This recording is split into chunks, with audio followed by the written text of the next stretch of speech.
வணக்கம். நம்ம வாழ்க்கையில இழந்த பணத்தை வேணும்னா திரும்ப சம்பாதிச்சிடலாம். ஆனா இழந்த ஒரு நொடிய அதை திரும்ப பெற முடியுமா? பண்டிட் ஸ்ரீராம் சர்மா ஆச்சாரியா ஜியோட புனித இலக்கியத்தோட வழிகாட்டுதலோட வாங்க இன்னைக்கு நம்மளோட விலை மதிப்பில்லாத திரும்ப பெற முடியாத சொத்தான நேரத்தை எப்படி ஒரு பெரிய தெய்வீக சக்தியா மாத்துறதுன்னு ஆழமா பார்க்கலாம். இந்த சக்தி வாய்ந்த வார்த்தைகளை கொஞ்சம் யோசிச்சு பாருங்களேன். இது நேரத்தை பத்தின நம்ம பார்வைய மொத்தமா மாத்தக்கூடியது. நேரம்ங்கிறது கடிகாரம் ஓடுற சத்தம் மட்டும் இல்லைங்க, அது ஒவ்வொரு மூச்சுலையும் நமக்கு கிடைக்கிற ஒரு தெய்வீக பரிசு. அதை நம்ம எப்படி பயன்படுத்துறோங்கிறது தான் நாம ஒரு சாதாரண மனுஷனா இருக்க போறோமா இல்ல ஒரு தெய்வீக நிலையை அடைய போறோமான்னு முடிவு பண்ணுது. நம்மளோட இந்த ஆய்வுல நாம 4 முக்கியமான படிகளை தாண்டி போக போறோம். முதல்ல நேரத்தோட மறைஞ்சிருக்கிற தெய்வீக ரகசியத்தை தெரிஞ்சுக்குவோம். அப்புறம் சமயதானம் அப்படிங்கிற மிக உயர்ந்த சேவையோட அர்த்தத்தை புரிஞ்சுக்குவோம். அதை தொடர்ந்து இந்த மாற்றத்தை உண்டாக்க என்னென்ன கருவிகள் இருக்குன்னு பார்ப்போம். கடைசியா ஒரு தனி மனுஷனோட முயற்சி எப்படி ஒரு உலகளாவிய மாற்றத்தை உருவாக்குதுன்னு பார்க்க போறோம்.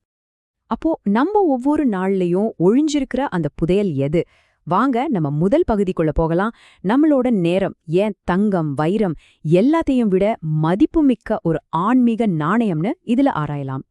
நம்மள எத்தனை பேர் இப்படி இருக்கோம் இல்லையா? ஒரு பெரிய தங்க புதையல் பைய தூக்கிட்டு சில்லற காசுக்காக அலைஞ்சிட்டு இருக்கோம். அந்த புதையல் தான் நமக்கு கொடுக்கப்பட்டிருக்கிற நேரம்.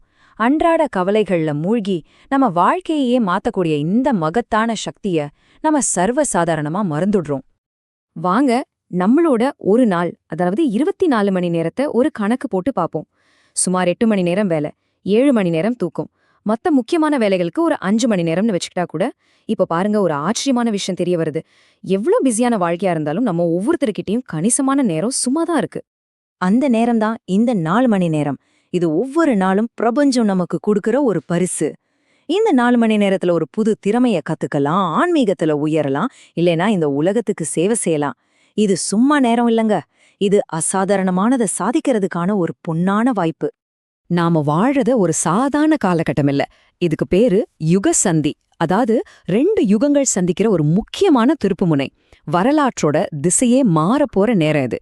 இந்த முக்கியமான கட்டத்துல நம்மளோட ஒவ்வொரு செயலும், ஒவ்வொரு எண்ணமும் வரப்போற புது யுகத்தோட அடித்தளத்தை அமைக்கும். நம்மளோட பொறுப்பு ரொம்ப பெருசு. இந்த யுகத்தோட இந்த மாபெரும் தேவைக்கு நம்ம எப்படி பதில் சொல்ல முடியும்? அதுக்கு ஒரு வழி இருக்கு. சமயதானம்.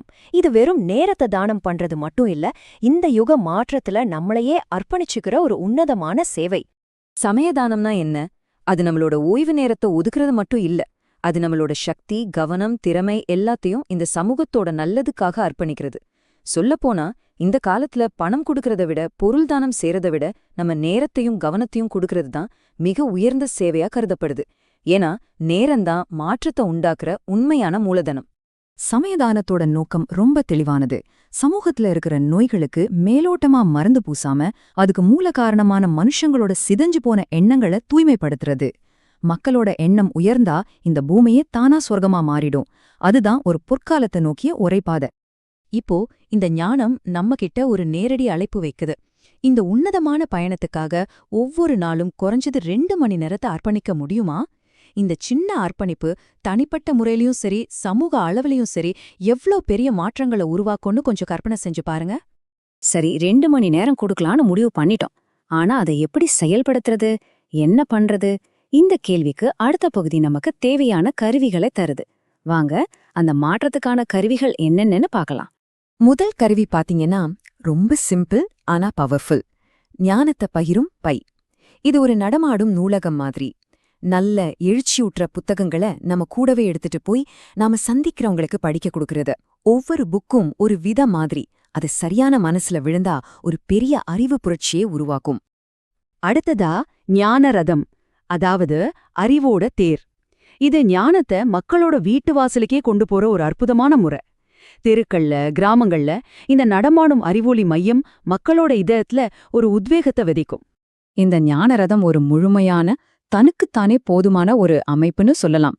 ஒலிபெருக்கி மூலமா நல்ல கருத்துக்களையும் பாடல்களையும் பரப்பலாம். கூடவே புத்தகங்கள் மூலமா ஆழமான அறிவையும் கொடுக்கலாம். இது ஒரு நடமாடும் விழிப்புணர்வு அரங்கம் மாதிரி. தனிப்பட்ட முயற்சிகள்ல சோர்வு வராம இருக்க இந்த வாராந்திர ஆன்மீக கூட்டங்கள் ஒரு சக்தி நிலையமா, ஒரு சார்ஜிங் ஸ்டேஷன் மாதிரி செயல்படுது. இங்க மக்கள் ஒன்னா கூடி பிரார்த்தனை செஞ்சு நல்ல கருத்துக்களை பகிர்ந்துக்கிறதால அவங்களோட ஆன்மீக பேட்டரிய ரீசார்ஜ் பண்ணிக்கிறாங்க. இது மட்டும் இல்லைங்க, சுவர்ல நல்ல வாக்கியங்கள் எழுதுறது, ஸ்டிக்கர் பிரச்சாரம் பண்றது மாதிரியான ரொம்ப எளிமையான, செலவு கம்மியான வழிகள் மூலமாகவும் இந்த சிந்தனை புரட்சியை நாம செய்ய முடியும். ஒரு நல்ல வாக்கியம் சரியான நேரத்துல கண்ல பட்டா ஒருத்தரோட வாழ்க்கையே மாத்திர சக்தி அதுக்கு இருக்கு. சரி, நம்ம இறுதி பகுதிக்கு வந்துட்டோம்.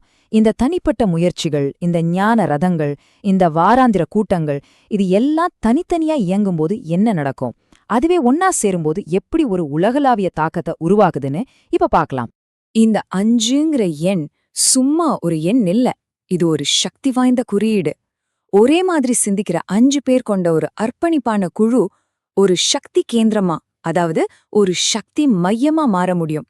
அவங்க தன்னோட பகுதி முழுவதுக்கும் ஒளிய உருவாக்குற ஒரு ஜெனரேட்டர் மாதிரி செயல்பட முடியும். இந்த இயக்கத்தோட வளர்ச்சி எப்படி இருக்குன்னு பாருங்க. அது ஒரு தனி மனுஷனோட அர்ப்பணிப்புல ஆரம்பிச்சு 5 பேர் கொண்ட சக்திமயமா உருவாகி 1 கோடி பேர் கொண்ட தெய்வீக படையா வளர்ந்து கடைசில முழு உலகத்தையுமே ஒரு புதிய பொற்காலத்தை நோக்கி வழிநடத்துற ஆற்றல் இதுக்கு இருக்கு. இந்த மேற்கோளு இந்த கூட்டு முயற்சியோட இறுதி இலக்க ரொம்ப அழகா சொல்லுது. இதுல பங்கேற்கிறவங்க வெறும் தொண்டர்கள் இல்ல, அவங்க ஒரு புதிய மனிதனையும் ஒரு புதிய உலகத்தையும் உருவாக்குற தெய்வீக திட்டத்தோட சிற்பிகள், அதாவது யுக ஷில்பீஸ். இந்த நனவு இயக்கத்தை தாங்கி புடைச்சு விரிவுபடுத்துறதுல அகண்ட ஜோதி இதழோட பங்கு ரொம்ப முக்கியமானது. அது ஒவ்வொரு நாளும் சாந்தி கஞ்சோட உயிர் சக்திய மக்களோட வீடுகளுக்கு கொண்டு சேர்க்கிற ஒரு கருவியா இருக்கு. கடைசியா நம்ம ஒன்னு ஆழமா புரிஞ்சுக்கணும். இந்த இயக்கம் வெறும் மனுஷங்களோட முயற்சி மட்டும் இல்ல. இதுக்கு பின்னாடி ஒரு தெய்வீக சக்தி இயங்கிட்டு இருக்கு. சாந்தி கஞ்சோட வளர்ச்சி அந்த தெய்வீக சித்தத்தோட ஒரு நேரடி வெளிப்பாடு. இந்த ஆய்வு ஒரு முடிவு இல்ல, இது ஒரு அழைப்பு. ஒரு புதிய யுகத்தோட விடியல் ஆரம்பிச்சிருச்சு. தெய்வீக திட்டம் நடந்துகிட்டு இருக்கு. இப்போ கேள்வி இதுதான்: பிரபஞ்சம் உங்களுக்கு பரிசா கொடுத்த இந்த விலை மதிப்பில்லாத நேரத்தை வச்சு இந்த மாபெரும் தெய்வீக நாடகத்துல உங்களோட பங்கு என்னவா இருக்க போகுது? அதை எப்படி பயன்படுத்த போறீங்க?